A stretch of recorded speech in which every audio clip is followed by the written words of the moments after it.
కశ్మీర్లో ఉగ్రవాదుల ఘాతుకానికి బలైన విశాఖవాసి చంద్రమౌళి అంత్యక్రియలు ముగిశాయి. జ్ఞానాపురం శ్మశాన వాటికలో అంత్యక్రియలు నిర్వహించారు.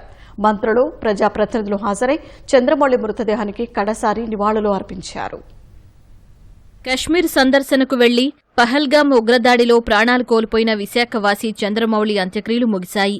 విశాఖలోని ఆయన నివాసం వద్ద భౌతిక కాయానికి కుటుంబ సభ్యులు, ఆత్మీయులు కన్నీటితో నివాళులర్పించారు. హోంమంత్రి అనిత, మంత్రి సత్యకుమార్, అనకాపల్లి ఎంపీ సీఎం రమేష్, ఎమ్మెల్యేలు గంటా శ్రీనివాసరావు, పల్లా శ్రీనివాసరావు సహా పలువురు నేతలు, అధికారులు చంద్రమౌళి భౌతిక కాయానికి నివాళులర్పించి అంజలి ఘటించారు. చంద్రమౌళితో పాటు కశ్మీర్ పర్యటనకు వెళ్లిన వారు అక్కడి ముష్కరుల పాశవిక చర్యలను మంత్రులకు వివరించారు. మంత్రులు, ప్రజాప్రతినిధులు చంద్రమౌళి కుటుంబాన్ని పరామర్శించి ధైర్యం చెప్పారు. అనంతరం చంద్రమౌళి అంతిమయాత్ర ప్రారంభమైంది. మంత్రి సత్యకుమార్, ఎంపీ రమేష్ చంద్రమౌళి పాడెను మోశారు.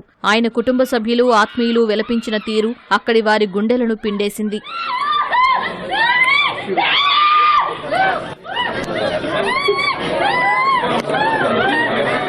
చంద్రమౌళి చాలా ఆత్మీయుడని, అలాంటి వ్యక్తిని కోల్పోవడం బాధాకరమని హోంమంత్రి అనిత, ఎమ్మెల్యే శ్రీనివాసరావు తీవ్ర ఆవేదన వ్యక్తం చేశారు. ఇలాంటి ఘటనలను ప్రజలందరూ ముక్త కంఠంతో ఖండించాలని పిలుపునిచ్చారు. హృదయ విదాకరమైన సంఘటనలండి. నిజంగా ఇంతమంది ప్రాణాలు కోల్పోవడం ఒక ఎత్తు. అదేవిధంగా ఈ రోజు ఇక్కడ ముఖ్యంగా వైజాగ్ వాసి అయిన మా చంద్రమౌళి గారు అందరికీ కూడా అత్యంత ఆత్మీయుడు. అందరి మధ్యలో కూడా తిరిగి హ్యాపీగా అందరికీ కూడా ఒక సొసైటీకి ఏదో హెల్ప్ చేయాలనుకునే ఉన్న వ్యక్తి. ఈరోజు వాళ్ళ కళ్ళ ముందే 3 ఫ్యామిలీస్ వెళ్ళారు. వాళ్ళు వచ్చి చెప్పిన విషయాలు చూస్తూ ఉంటే నిజంగా చాలా బాధ అనిపించింది. మరి క్రూరంగా చంపారండి. ఈరోజు వాళ్ళిద్దరు ఆడపిల్లల్ని, వాళ్ళ భార్యని చూస్తూ ఉంటే నిజంగా మనసు తరుక్కుపోతుంది. కంపల్సరిగా దీనికి ప్రతిచర్య అనేది కంపల్సరిగా ఉంటుంది. కానీ ఒకటే చెప్తున్నానంటే ఇటువంటి సంఘటనలు మళ్ళీ పునరావృతం కాకుండా చూసుకోవాల్సిన బాధ్యత మనందరి మీద ఉంది. దీన్ని ప్రార్థీలందరూ కూడా పార్టీలకు అతీతంగా, మతాలకు అతీతంగా, కులాలకు అతీతంగా అందరూ తీవ్రంగా ఖండించాలి. మన సమానత్వం గురించి, మన స్వేచ్ఛ గురించి మనం పోరాటం చేసే పరిస్థితి రావాలని మాత్రం కోరుకుంటున్నాం. రోజు వేలాది మంది టూరిస్టులు అక్కడికి వెళ్తూ ఆ డెవలప్ అవుతున్న నేపథ్యంలో ఈ ఉగ్రవాదుల ఈ చర్య అందరూ కూడా భక్తులతో ఖండించాల్సిన అవసరం ఉంది. భారతదేశానికి ఇది ఒక బ్లాక్ డేగా మనం అందరం భావించాలి.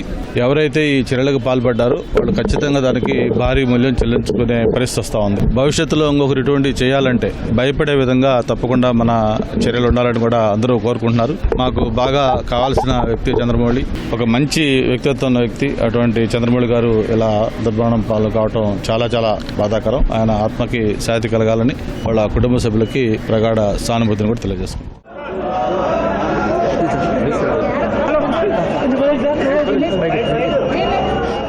విశాఖలోని జ్ఞానాపురం శ్మశాన వాటికలో చంద్రమౌళి దహన సంస్కారాలు నిర్వహించారు.